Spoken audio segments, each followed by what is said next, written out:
السلام علیکم ورحمۃ اللہ وبرکاتہ۔ حامدا و مصلیا اما بعد۔ صدر محترم، حکم صاحبان، اساتذہ کرام اور معزز سامعین، عروج و زوال ہر قوم پر لازم ہے۔ فتح و شکست تاریخ انسانی کا ایک لازمی جز ہے۔ حق علی اللہ الا یرتفع شیء من الدنیا الا وسعہ۔ اس کائنات ارضی نے ہزاروں جنگوں کا مشاہدہ کیا ہے۔ اقتدار کی ہوس اور حکومت کے خمار نے لاکھوں مرتبہ اس زمین کو لالہزار بنایا ہے۔ سکندر، اٹیلاہن، چنگیز، لینن، مسولینی، ہٹلر اور ایسے ہی نہ جانے کتنے نام ہیں جن کی وہ جگہ داستان انسانی تاریخ میں سرخ حروف میں ثبت ہے۔ بلند مقاصد سے خالی اور جاہ و جلال کی طرف پر مبنی حکمرانی اور فتح و کامرانی نے ہمیں صرف کروڑوں لاشوں کا تحفہ دیا ہے، جن لاشوں میں بچوں، عورتوں، کمزوروں اور بزرگوں کی کوئی قید نہیں۔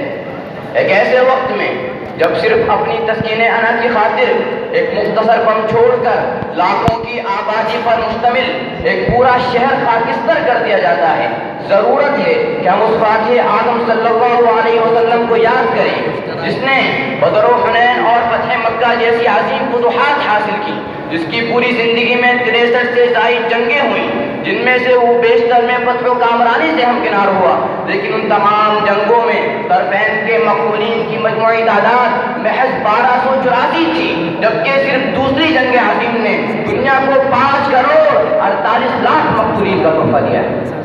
سامعین، ایک ایسے وقت میں جب ایٹم بم، کلسٹر بم، کیمیائی اور حیاتیاتی بموں کا استعمال عام ہو اور نشانے پر بلا استثناء چرند و پرند، شجر و حجر، بچے بوڑھے سب ہوں، ایسے میں اس رحمت کے پیغمبر کو یاد کرنا ضروری ہے جس کی تعلیم تھی لا تمثلوا، مسلح مت کرنا، ولا تقتلوا ولیدا، کسی بچے کو قتل نہ کرنا، ولا اصحاب الصوامع، راہبوں کو قتل نہ کرنا، ولا امرأة ولا شیخا، عورتوں اور بوڑھوں کو قتل نہ کرنا۔ جس نبی رحمت نے ایک مقبول عورت دیکھی تو فرمایا، ابو داؤد کی روایت ہے، لا يقتلن امرأة ولا عصیفا، کہہ دو مارنے والے سے کہ دوبارہ کسی عورت یا اجیر کو نہ مارے۔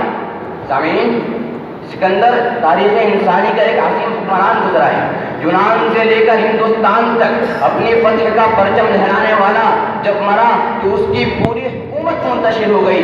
تقریباً 17 لاکھ مربع میل پر حکومت کرنے والا جب لقمہ اجل بنا تو اس کے پاس دنیا کو دینے کے لیے نہ کوئی اصول تھا نہ نظام، جبکہ رسول رحمت نے صرف 23 سال کے قلیل عرصے میں اس قوم کو باہم و شکر کیا جس کے بارے میں رب کریم نے کہا تھا، لو انفقت ما فی الارض جميعا ما الفت بین قلوبہم، اور ایک ایسی جماعت کھڑی کر دی جس کے کارناموں اور احسانات کے بوجھ تلے ساری دنیا کی گردن خم ہے۔ وہ رحمت للعالمین جو ادھر سے بھی گزرتا انسانوں کا غول اس کا گرویدہ ہوتا چلا جاتا۔ بھلا اے دل حسین ایسا بھی ہے کوئی حسینوں میں؟ وہ رسول جس نے ابو سفیان، اکرمہ، کعب بن زہیر، وحشی بن حرب، صفوان اور ایسے بے شمار دشمنوں کو معاف کر دیا۔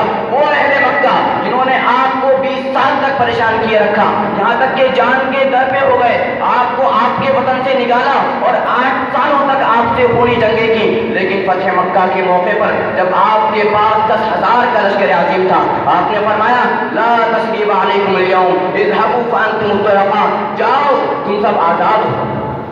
جنگوں میں ہزاروں لاکھوں آبروئیں فاتح فوجوں کی ہوس کا شکار ہو جاتی ہیں، لیکن پورے دور رسالت میں ایسا ایک واقعہ بھی ڈھونڈنے سے نہیں ملتا۔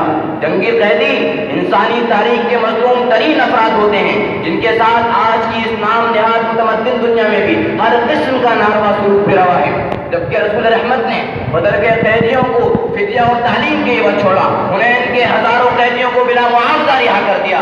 یہ وہ فاتح ہیں کہ جن کے قیدی بھی ان کا عشیر بننا پسند کرتے ہیں، حتیٰ کہ ثمامہ بن اسال کہہ اٹھتے ہیں، یا محمد واللہ ما كان على الارض وجه ابغض الي من وجهك فقد اصبح وجهك احب الوجوه الي۔